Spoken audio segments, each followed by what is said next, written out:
Good afternoon, everyone. It's great seeing you all again. First of all, let me apologize for the short delay. Today's topic is approach to a child with urticaria. And our resource person is Dr. Tharindi Suriapperuma, consultant pediatrician, Colombo North Teaching Hospital, Ragama. Dr. Tharindi got her MBBS from University of Kelaniya in 2012 and completed her MD in Paediatrics from the Postgraduate Institute of Medicine, Colombo. Did a MRC PCH in United Kingdom. She is also a senior lecturer in Paediatrics in the Faculty of Medicine, University of Kelaniya. I have to highlight that she had a special training under pediatric allergy team at John Radcliffe's Hospital, Oxford. So, we are to have the best representation for today's topic. So, without further delay, let me welcome Dr. Tharindi to commence the lecture. Thank you. Thank you, Ranesh, for the kind introduction. Good afternoon, everybody. So today's topic, as you have already heard, it's on approach to a child with urticaria. With that, we'll move on. So that I'll take you through the several important definitions and very interesting case-based discussions in the middle of my presentation. With that, we'll try to build up a little bit of knowledge on evaluating that, especially the practical aspect, how to approach to a child with urticaria. So, we'll see what is urticaria first of all. So I'm 100% sure that you all have seen urticaria before. Maybe that it's a quite common presentation to a pediatric ward. By definition, the urticaria is superficial red, itchy, bumpy rash. Sometimes we say hives or wheals. So it can occur anywhere on the body. Usually urticaria is itchy, tingle, and not usually painful, but sometimes it can cause a little bit of burning sensation. If you consider a lesion, single lesion, they should disappear within 24 hours. They last less than 24 hours. The most of the time that they will fade away without leaving any pigmentation. There are instances that urticaria may leave with pigmentation. I'm not going into that detail in this presentation. We'll see what angioedema is. Angioedema is swelling within the deeper layers of the skin and subcutaneous tissue. That it may occur with urticaria, or sometimes it can appear as isolated angioedema. That it frequently involves in the eyelids, lips, and mouth. It can be asymptomatic, itchy, or it can cause burning pain. Unlike urticaria, angioedema lasts a little bit longer because it involves the deeper layers of the skin and mucous membranes. So I'll move on to the very brief note on pathophysiology. Then it will be easy for us to understand what exactly going on when a child is coming with urticaria and angioedema. Urticaria is mediated by cutaneous mast cells and basophils. They get activated by the triggering factors. In other words, we can say allergens. Upon activation, they release special substances called histamine and vasodilatory mediators. There are so many.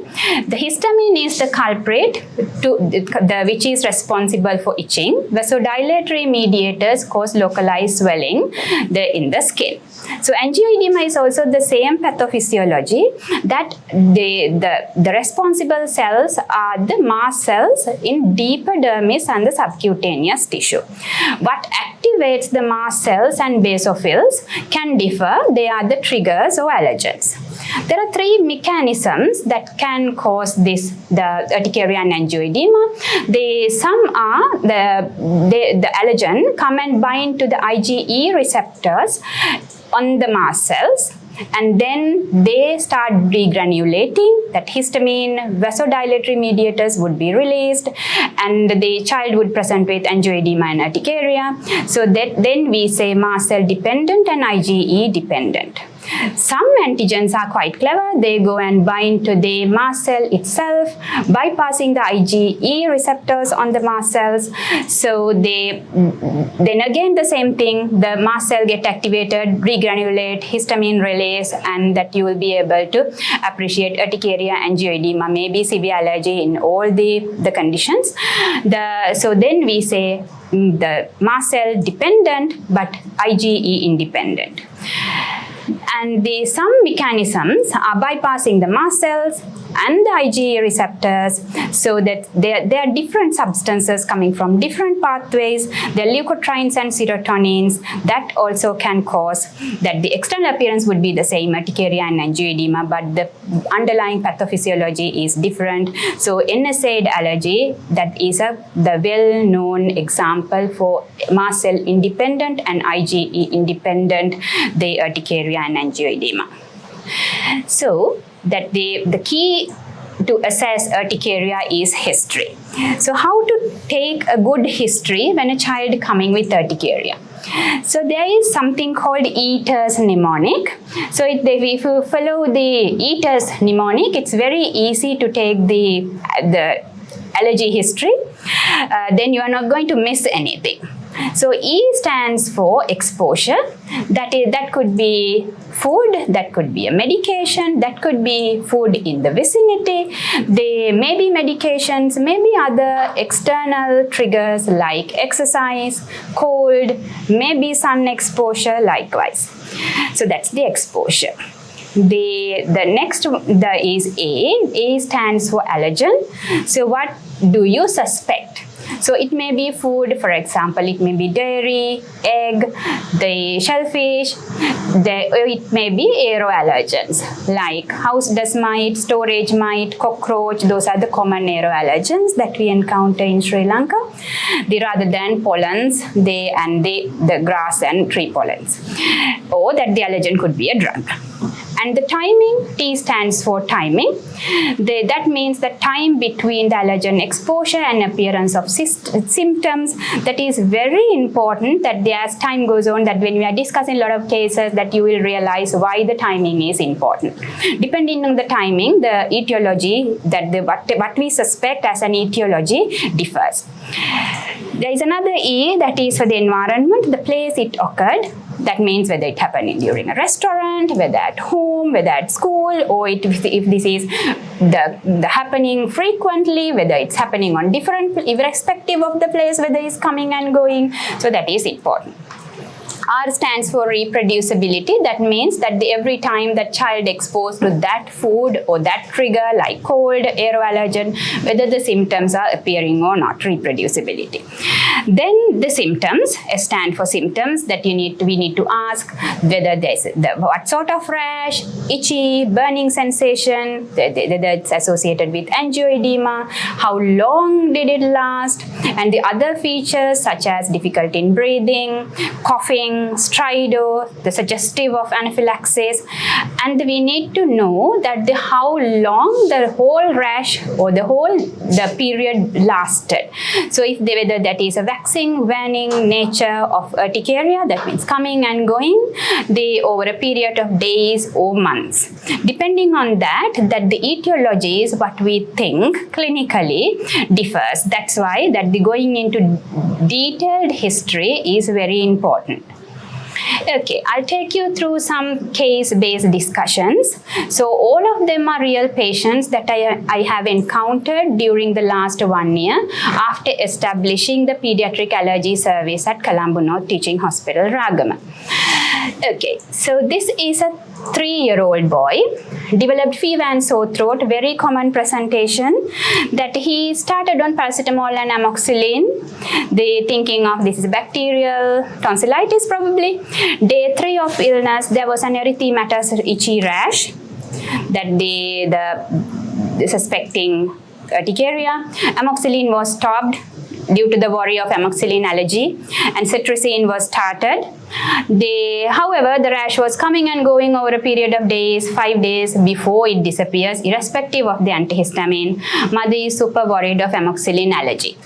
So that if you put the child to the mnemonic Eater's criteria, so the exposure is that the unwell child, so we all know that the viruses, bacteria can cause urticaria. It may be antibiotic or it may be paracetamol. So the allergen, it may be virus, it may be bacteria, it may be drugs. The timing that if this consider antibiotic allergy, day 3 into antibiotic, this child developed the urticaria. So environment at home, so reproducibility we don't know, that's the first urticarial episode, but child was exposed to amoxicillin before. However, that does not exclude amoxicillin allergy.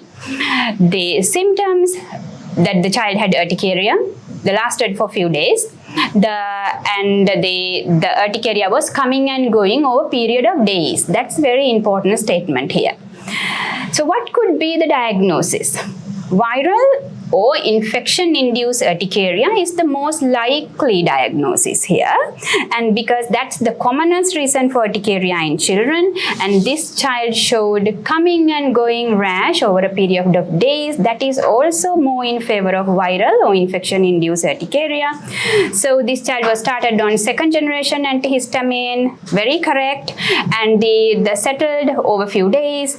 So that if the child was never started on amoxicillin, then if the child is tolerating paracetamol, so that but in this history is a little bit different because that amoxicillin also came into play. So if you 100% suspect viral or infection-induced urticaria, no need of further investigations, no need any further follow-up, you don't need to restrict any of the food items that child tolerates, especially that we should not restrict any proteins, thinking that the protein might trigger urticaria. That's a misconcept. And no dietary restrictions, just leave the child alone, give some education to the mother health education. So single episode of viral or infection-induced urticaria, you don't need to do anything for them.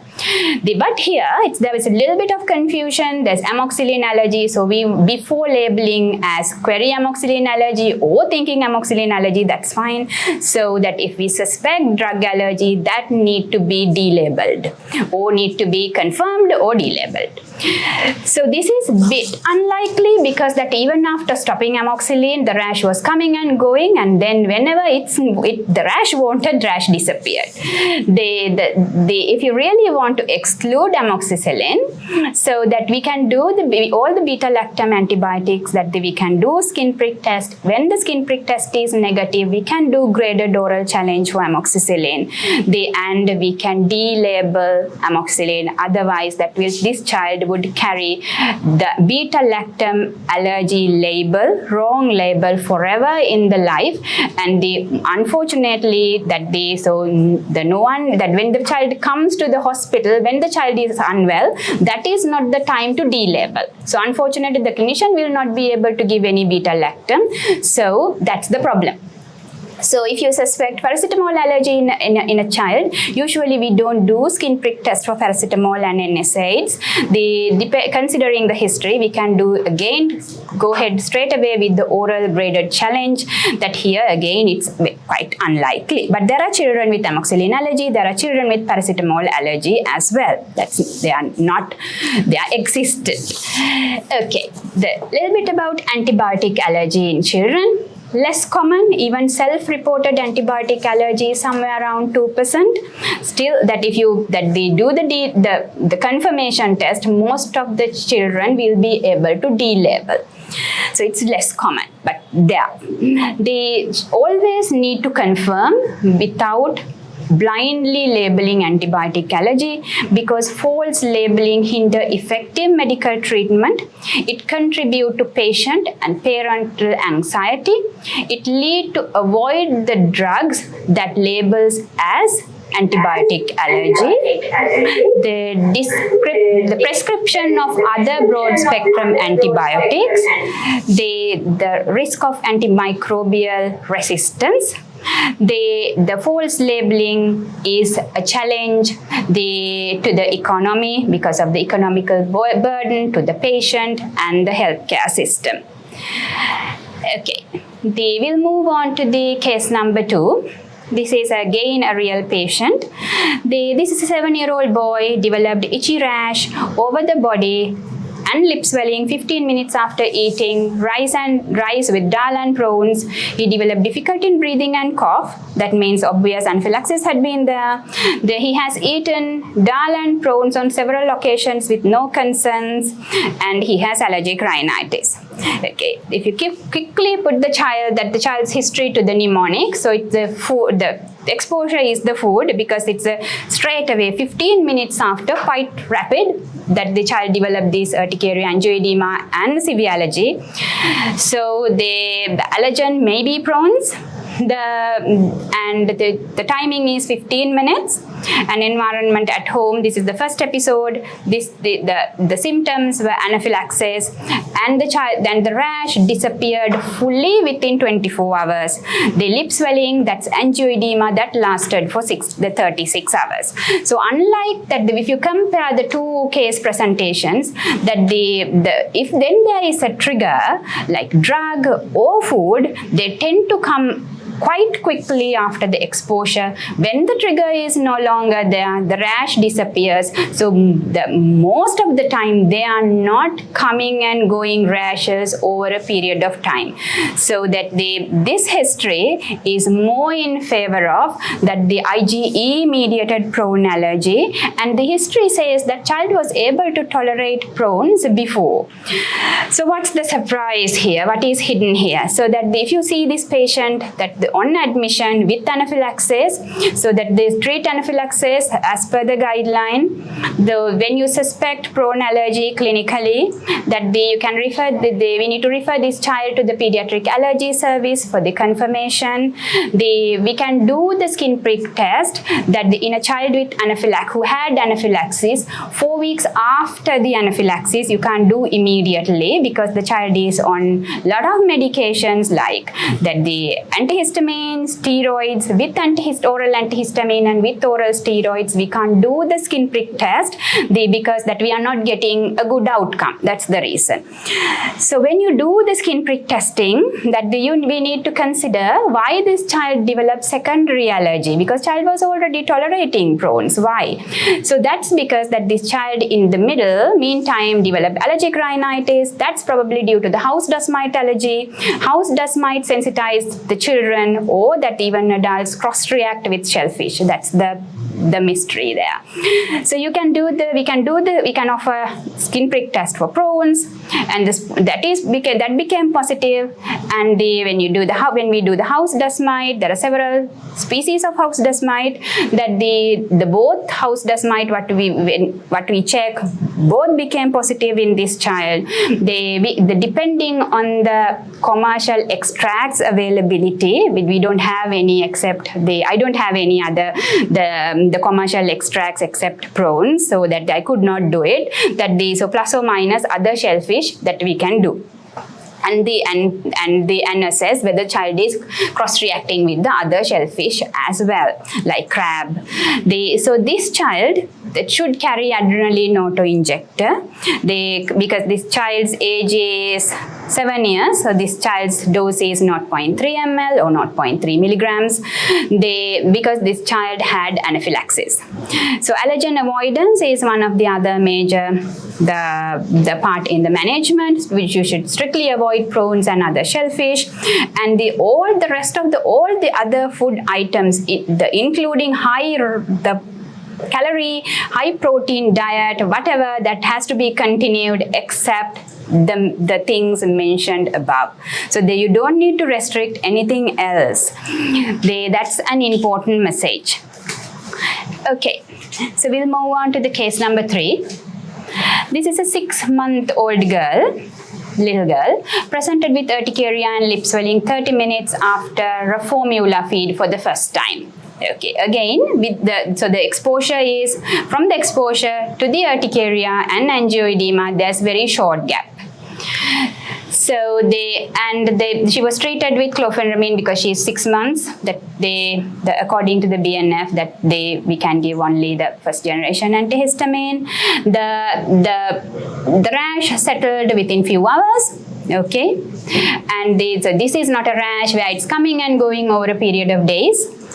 at 9 months of age, he was given a yogurt and developed similar symptoms. So there's urticaria and angioedema, no features to say that this child has gone into anaphylaxis in those 2 episodes. So the exposure is food, probably dairy, because then both occasions dairy is there. 30 minutes is the timing. At home, reproducibility noted. First time that's formula feed, second time yogurt, both contain dairy, hyaluronic. The symptoms wise urticaria and angioedema. So this is the true picture that where we did the skin prick test for this little girl at the age of one year, where I met her around the age of 1. So if you see this child at acute presentation, so this is mild to moderate allergy, this child does not need adrenaline, this child need oral antihistamine. If the rash is quite severe, itchy, distressing, short course of oral steroids can be given, but that is not mandatory. So till we do the test, strictly avoid all dairy products. We should not restrict any other food that is already tolerated. And can introduce new food items as well other than dairy. And the skin prick test, as you can say, that confirmed IgE mediated cow's milk protein allergy. So the question is, can this child ever have dairy, or this child should refrain from dairy forever? Fortunately, the answer is no. We can introduce dairy to the diet. That there is something called milk ladder that we practice. In Sri Lanka as well. The only criteria that we should not recruit children who had anaphylaxis, they should not go through the milk ladder because of the risk of anaphylaxis. So children who had mild to moderate allergy, confirmed dairy allergy, if they are younger, then they will tolerate the milk ladder, and we can expedite the desensitization process in the body. So it's not a true desensitization program. This is milk ladder, but the desensitization has to be done in children who had anaphylaxis. It's a different story. That's beyond the scope of my lecture today. So the rationale of it is that the milk, when you heat it, especially when you bake it, it gets denatured, the allergenicity goes down. So you can start with the small amount of milk, baked milk, that like in biscuit, that they start with a very small amount and then they build up the portion. And there is a way that we train the parents that start with the biscuits, then muffins, then another products like the baked pasta with cheese, and when the heated cheese on top of a toast, and maybe yogurt, and then dairy in between, that you can give some ice cream as well. So that child is now tolerating cheese on toast. So that I'm very happy that the parents are very cooperative, and they are exploring different food items that is applicable for Sri Lanka, because the most of the food items that is in recipes coming in European guidelines, they are not tallying with us. So I'm quite fortunate to have that parents, so that then they took the child up to stage 4 now. So yet about to introduce yogurt, I hope things will go well. Okay. So with that, we'll move on to the case number 4. So this is a bit of a different history, because I want to highlight that depending on the duration, how to think different etiologies for urticaria. So this is an 8-year-old boy presented with urticaria and angioedema for 5 days, treated with cetirizine, little improvement, it's coming and going, on various parts of the body. So if there's a trigger, it usually comes, and when the trigger is not there, it shouldn't be there. That you have observed in the case number 2 and case number 3. So this child, whatever that you do, whatever the antihistamine you have given, this rash is coming and going over a period of days. And this child had been several similar episodes over past 5 months, and often wakes up in the morning with urticaria. There's no relationship with anything else, not eaten anything, that there is the middle of the night or early in the morning, the mother worried about the food taken at dinner. It's very unlikely because maybe 10-12 hours ago he has eaten probably. Now that he is on multiple food restrictions because that the mum is worried, mum is trying to identify what is triggering this urticaria. He is off dairy, dal, seafood, so many foods. However, the rash is still appearing. So, if you put the child's history to the mnemonic, the exposure, probably something eaten, we don't know, that's what mum attributes. Allergen, there's a lot of food restrictions, but still we could not identify that from the clinical point of view. From the food restrictions, we failed in identifying it. The timing, still we don't know, it's early in the morning, we don't know where the exposure is, the environment, it happened in various places, reproducibility, it's actually, the episodes are happening daily or as episodes, but not with the same trigger. Sometimes mother says dal, sometimes he tolerates dal, sometimes it's tomatoes, sometimes he eats tomatoes, so it's not always compatible with the history. And the symptoms, urticaria angioedema, he has never gone into anaphylaxis in any of those episodes. So what could be the likely diagnosis? From the history, it's suggestive of chronic spontaneous urticaria is the most likely diagnosis. It's a clinical diagnosis most of the time. And the investigations, there are investigations that we do to exclude other illnesses that could present as chronic urticaria, but they are not essential. You don't need to do them all the time. So the chronic spontaneous urticaria, that means that they go through the definitions in in coming up slides. So the good thing is it has a better prognosis, that the majority of children go into remission within 1 to 5 years, and the remission rates in children often higher compared to adults.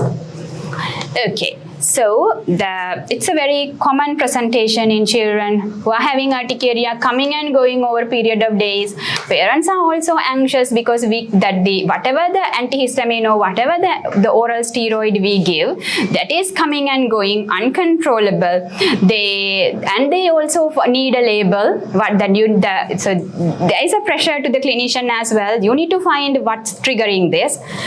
Unfortunately, the chronic spontaneous urticaria, you will not be able to point out a trigger. So there is a algorithm how you tackle chronic spontaneous urticaria, that we should start with non-sedating H1 antihistamine, that according to the BNF, for the BNF recommended dose for the age, wait for 2 weeks. I know it's quite distressing for the child, to the family, and then the mom will come every other day and tell you that urticaria has not gone away.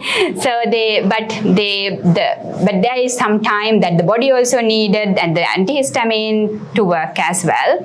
You can wait actually for 2 weeks. If the child is not showing any features of anaphylaxis, just coming and going rash, that this start with BNF recommended dose for the age, but it need to be a non-sedating H1 antihistamine. I'll go through the drugs that in coming up slides, that if there is inadequate response after 2 weeks, that we can increase the dose, same antihistamine, that they increase the dose to double, triple, and up to 4 times, and several divided doses during the day rather than once daily or twice daily. You can spread it over the maybe 6 hourly, maybe 8 hourly, and wait for 4 weeks for the response.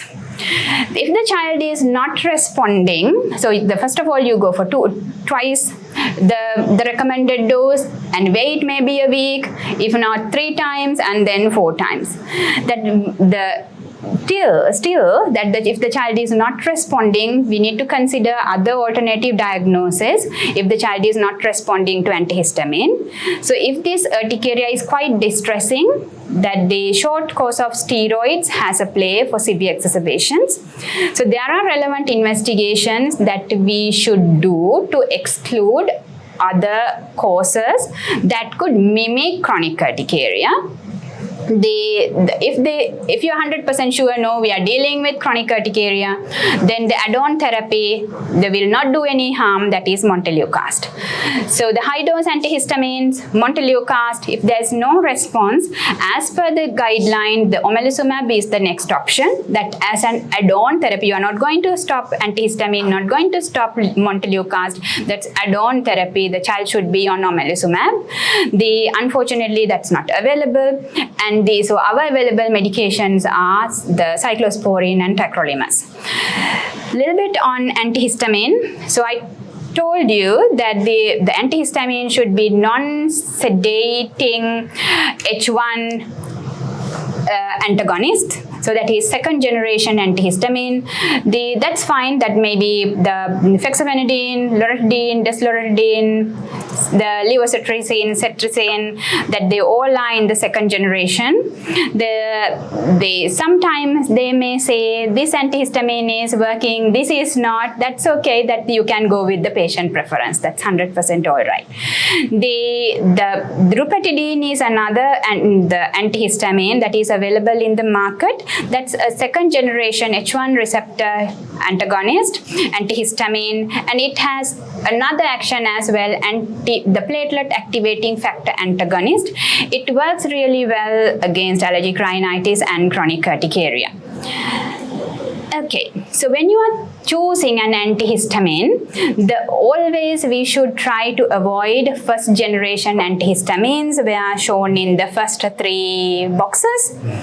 They are the first generation antihistamines, where possible should be avoided, not because of anything else, because they are anticholinergic and sedative side effects last longer compared to the antipruritic effect. That lasts only for 4 to 6 hours, so you need to give another dose, and but the sedative and the anticholinergic side effects last longer. So we are not expecting them to have the sedative or anticholinergic effect when they're having urticaria. What we need is antipruritic effect. That's the rationale behind it.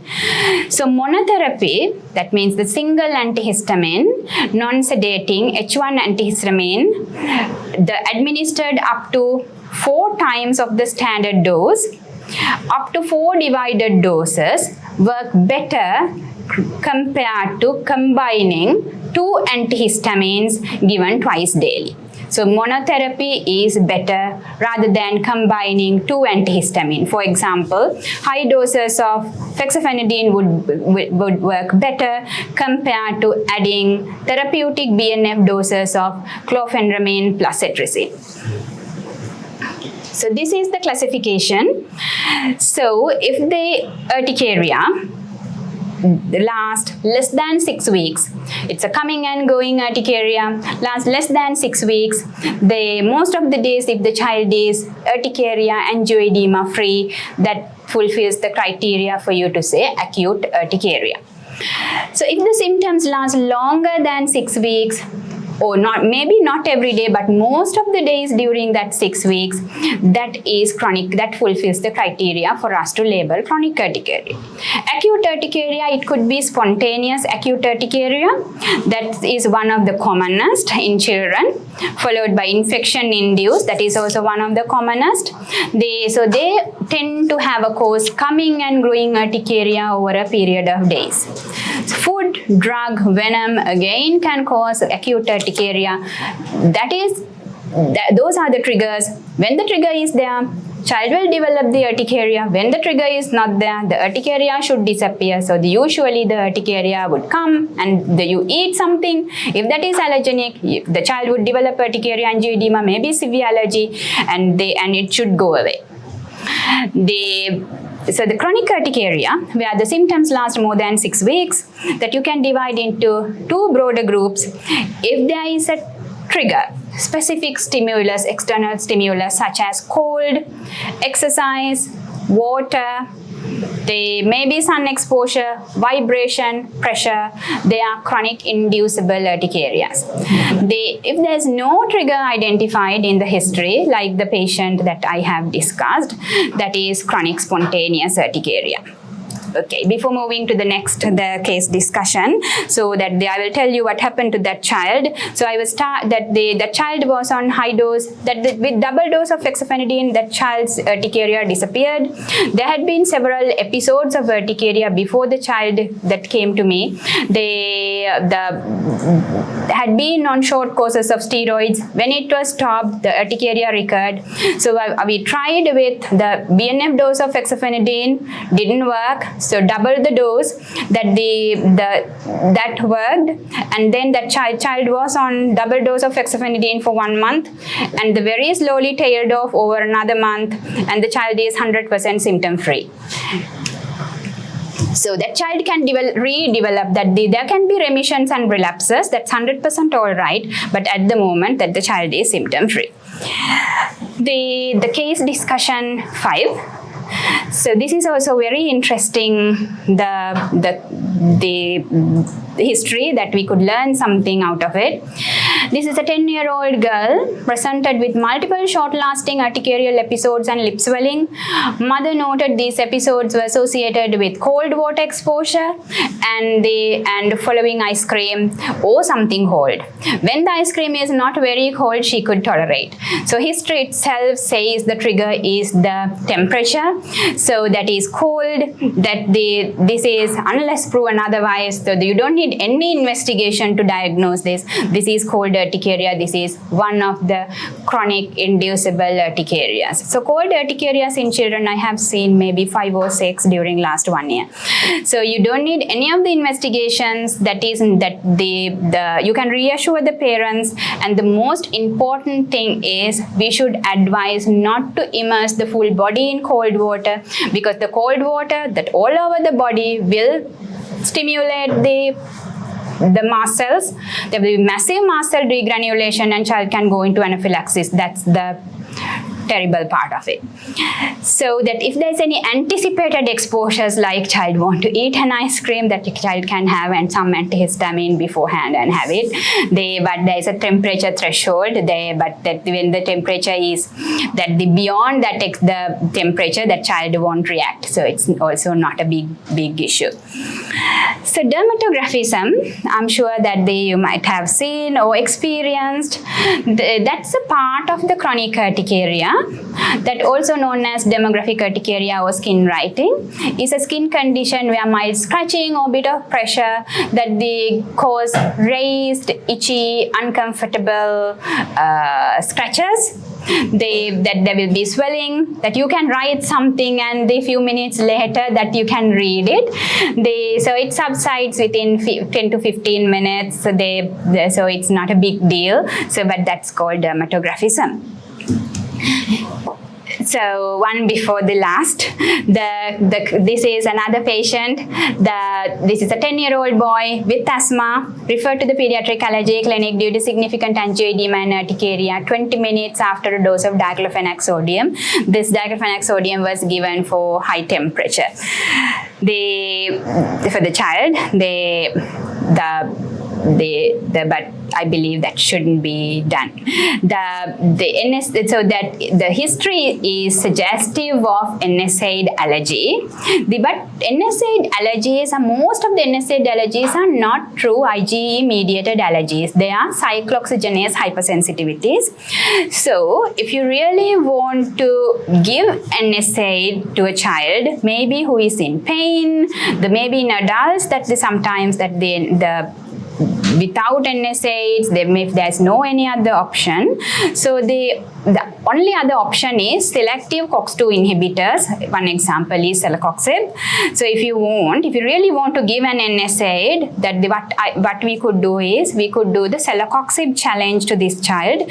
Usually we don't do skin prick test. We can do the oral graded challenge. As that's a selective COX-2 inhibitor, the other NSAIDs, they are kind of non-selective COX inhibitors. Their cyclooxygenase hypersensitivities are more. Most of the time celecoxib will be tolerated. So in this child, because of asthma, there is a high chance that they would react to NSAID. It's not a surprise. the advice is that if there is fever, give only paracetamol if child could tolerate. Unfortunately, there are children who are showing features of angioedema and urticaria to paracetamol and NSAIDs both. So when they are spiking temperatures, we don't have anything to give. That's the problem. So then the option available is the selective COX-2 inhibitors.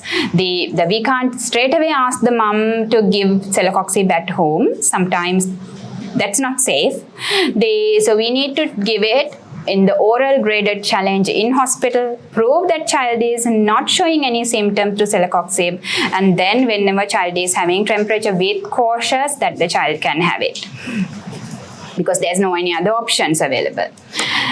So I think this is probably the last case I have, and this is the 4-year-old boy brought with urticaria and angioedema, difficult in breathing and cough. Okay, there's a part of anaphylaxis, and he has eaten mixed fried rice 5 hours ago.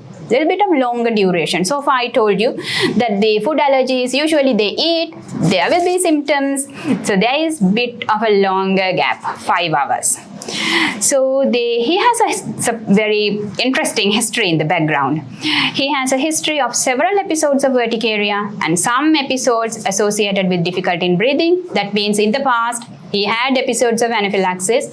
Mother is relating them to various food items: jelly yogurt, Milo, pudding, milk chocolate and ice cream. So he had urticaria following MMR vaccine as well at the age of 3. So the other thing is he has tolerated dairy, jelly, mutton when he was very young, probably around the age of 2. He was eating anything and everything. Okay, if you put the child the history to the mnemonic, so the exposure, that's a mixed fried rice, probably, we don't know 100%.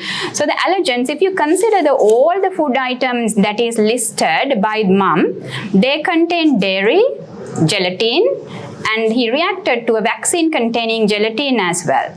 And this mixed rice that might have contained red meat, we don't know. The timing is bit too long, that is 5 hours. So there's reproducibility that we don't know, that because that he had several episodes, but it is for the different food items. But if you consider dairy, yes, there had been reproducibility. But red meat, that he had eaten meat before, the mutton before, but not beef and pork yet. So symptoms wise, he had anaphylaxis. Okay, so what could be the diagnosis? So this may be a newer terminology for the most of us in the audience. So the likely diagnosis is alpha-gal syndrome or tick bite meat allergy. Though this may be a newer terminology, but there are so many patients, pediatric patients, adult patients in the community. So what is alpha-gal syndrome? It's very important to learn. So it's an IgE mediated allergy. So that because that the alpha-gal syndrome is due to the sensitization to galactose, alpha-1,3 galactose, let's say to a carbohydrate, that's a disaccharide, found in non-primate mammalians. Who are non-primate mammalians? They are the 4-legged mammals like beef, pork, lamb, mutton, they're coming from them. So how that and we don't have it originally, we don't have alpha-gal in our body. So how do we get sensitized to the alpha-gal? So the literature says, scientists think that is due to the tick bites. So probably tick saliva may be having alpha-gal, or maybe they take a blood meal and spread to the human. So that's how we get sensitized. So that's why it's a secondary allergy. That's why they develop symptoms then later on in life. So they might have tolerated anything and everything before, but once they get sensitized, they will start reacting. It's a spectrum. Sometimes they are allergy only to red meat. Sometimes they are allergy to even to biscuit containing milk. So as this is a carbohydrate, even if you heat it, as in the milk ladder, the allergenicity doesn't go down because it's a carbohydrate. This is not a protein allergy. So as a characteristic feature, there is delayed hypersensitivity. Unlike that the examples I told you, like prawn allergy or dairy or egg, that once you eat it, they will get the symptom. But in alpha-gal syndrome, it's a very characteristic, well-known the feature is delayed onset hypersensitivity, though it's IgE-mediated allergy.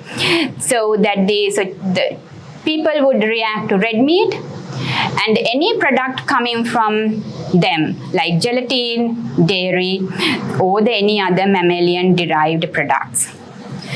So the management is, this is a true patient. I have several patients with alpha-gal syndrome, proven with blood investigations as well. So this is the true skin prick test where child reacted to milk, gelatin, red meat, too. So that we need to strictly avoid red meat, dairy and gelatin. There are so many products in the market that alpha-gal contains. So skin prick test that will be able to not 100% diagnose, but to some extent, and as we don't have that IgE the levels freely available that in the government sector, sometimes that we might not be able to do it that in all patients. The most important thing is that as this is secondary allergy due to the tick bites, that if you avoid the tick bites 100% or that minimize the tick bites, that the antibodies that produce in the body will come down with time.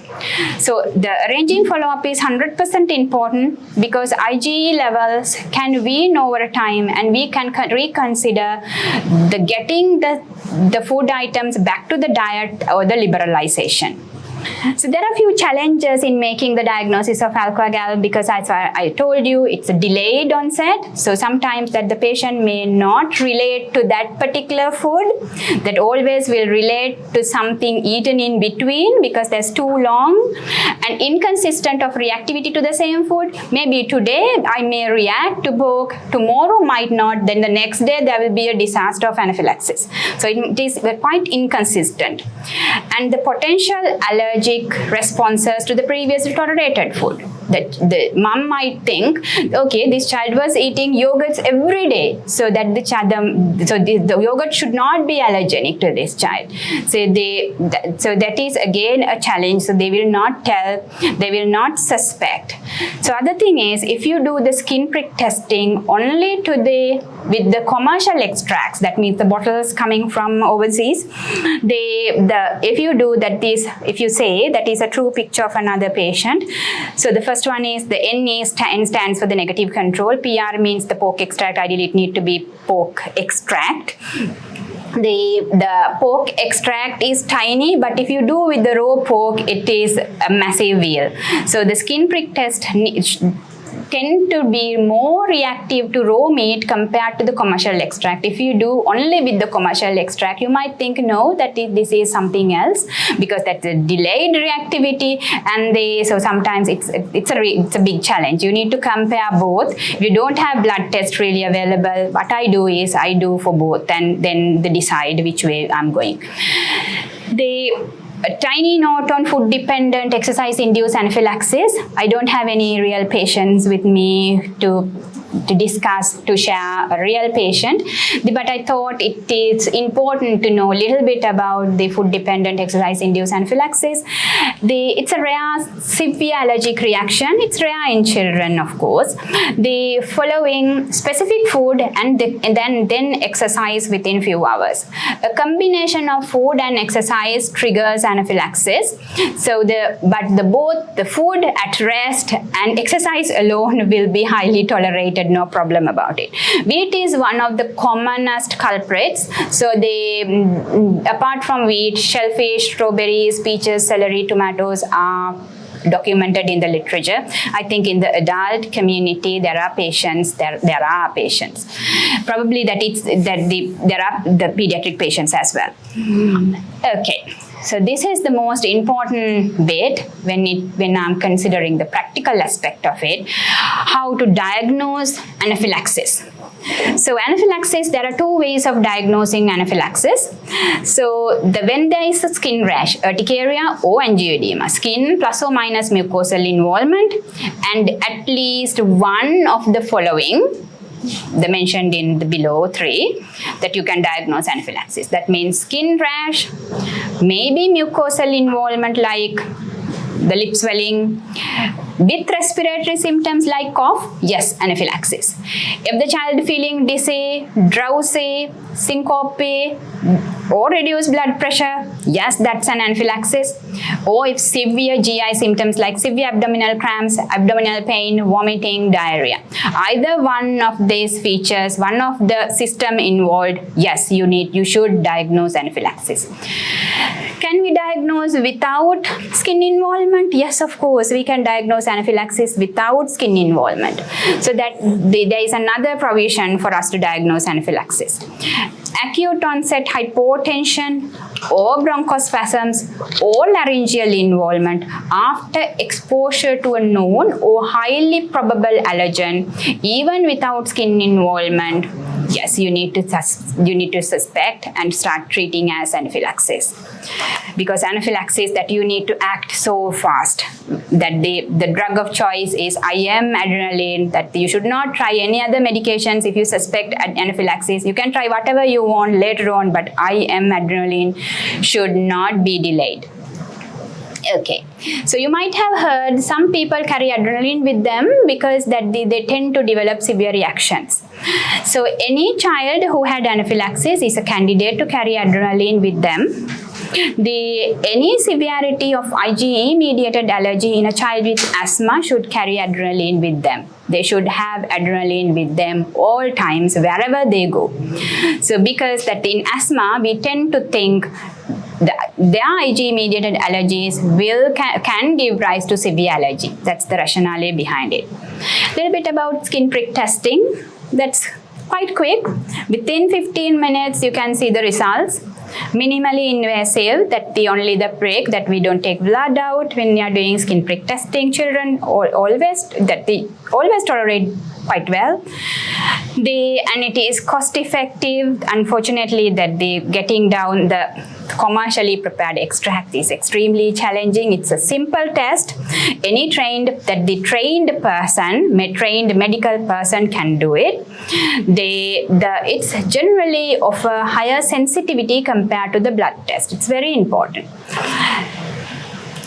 So in summary, so far I have gone through several patients for you to get a better understanding how this urticaria would present, depending on the duration, depending on how do they present, how to formulate differential diagnosis and how to manage. So I have gone through viral or infection-induced urticaria, IgE-mediated food allergy. I hope you could remember we discussed Crohn's allergy where the child was sensitized with house dust mite, and I have gone through a patient with IgE-mediated dairy allergy. And the chronic urticarias, we have gone through chronic spontaneous and one example of chronic inducible urticaria, and a little bit about drug allergy in the case number 1, and somewhere in the middle with the NSAID allergy. And I introduced a newer one, that the alpha-gal syndrome, that may be new. I'm not 100% sure. Some of you might have heard, but that the number of patients are not less. The food-dependent exercise-induced anaphylaxis, that I touched a little bit about it. So the take-home messages are that history is essential in assessing urticaria. All urticarial rashes are not IgE-mediated allergy. So the chronic urticaria is not IgE-mediated. The NSAID-induced, that the cyclooxygenase hypersensitivity is not IgE-mediated. Anaphylaxis can present without skin manifestation, so don't delay suspect anaphylaxis if those features are present. Skin prick test plus or minus blood test help in evaluation of IgE-mediated allergy. So I would like to acknowledge the pediatric allergy team at John Radcliffe Hospital, where I was trained from 2022 to 2024. Dr. Nadisha Badanasinghe, senior lecturer at Department of Microbiology, where I very closely work with, who gave me immense support in establishing the pediatric allergy service, and my department members, the Department of Paediatrics, Faculty of Medicine, the University of Kelaniya, my second family, and the ward, that is Ward 23, University Paediatric Unit, Colombo Teaching Hospital, and special thanks to Dr. 𝗙𝗢𝗟𝗦𝗘𝗘, President of GMOA, for giving me this wonderful opportunity. Thank you. If there's any questions, I would like to take over depending on the time I have. Yes, ma'am. We are having a couple of questions here. The first one is, what's the place for calamine lotions in urticaria? There's actually no proven benefit. There's no in urticaria. There's no proven benefit in calamine lotion or local application of steroids. That's if there's urticaria, antihistamine has proven effect. Where possible, always you need to go for second generation antihistamine. And if the child is in severe distress with itching, uncomfortable, short course of oral steroid has a place. And the other question is, oral graded challenge for drug allergies. How do you approach that? Okay, so the oral graded challenge that depends on the. So first of all you need to risk stratify the patient, that whether the patient is high risk or low risk, and that always should be done in hospital where whether there is staff available to manage anaphylaxis if the child goes into anaphylaxis. So you give that starting from a small amount like 10%, then wait for 20 minutes, give the next 20% of the dose, wait for 20 minutes, and the rest of the amount. And always you need to keep the child under monitoring. And at any occasion, if you feel like child is reacting, you should stop it and need to manage appropriately depending on the mild to moderate allergy or severe allergy. Children can go into anaphylaxis while doing oral graded challenge. So the consent has to be taken, and the oral graded challenges can be done not only for drugs, it can be done for food. And that even children can go into anaphylaxis when you are doing skin prick testing. So that be careful about it. Right. Another question, what is the benefit of giving steroids with antihistamines? So there is anti-inflammatory effect, but if the child is not in severe distress, you can straight away go for just antihistamine. Without the steroids, but it will be beneficial if the child is kind of severely itching, discomfort. Then there is a place according to the guideline. There's a place. Is there skin prick test for drug allergies like tramadol, omeprazole, and ondansetron? You can do, but I'm not 100% sure. The beta-lactams, yes. The NSAIDs and paracetamol usually we don't do. That I need to find out because they are not very allergenic for the allergenic drugs anyway. Omeprazole and ondansetron. The people can develop allergy to anything and everything. But they are not very common allergenic drugs anyway. Right. Can adrenaline be given for severe symptoms without anaphylaxis for symptom relief? No. If the child is having anaphylaxis, if the child is fitting into the criteria, yes, you can give. The severe symptoms, the symptom relief, you can give the steroids, not adrenaline. Right. Adrenaline can be given only if the child is if you put the child to the criteria, if the child is fulfilling, because it's a very low threshold for you to diagnose. If that is there, you can. For the severe allergy, I think that you meant that the severe urticaria and severe angioedema. Any number of urticaria, any severity of angioedema without any airway restriction, without severe GI symptoms, without any cardiovascular compromise, that you can't diagnose that anaphylaxis. The next question, ma'am, what is the role of vitamin D in allergies or anaphylaxis? So in anaphylaxis, when you do the vitamin D in Sri Lankan population, anyway, it will be a little bit low. So I don't mind that the treating with vitamin D, but in chronic urticarias, there is a place, but not in anaphylaxis or not in acute urticaria. Right, ma'am. So that's it with the questions for today, ma'am. And thank you so much for that interesting lecture. Your approach with case discussions truly registered a practical approach in understanding urticaria and its management. We are thrilled to have you on board with us, ma'am, and we expect you to hang with us for the other programs as well. And thank you all for staying with us, and let's meet up again with another academic session. Until then, take care and thank you.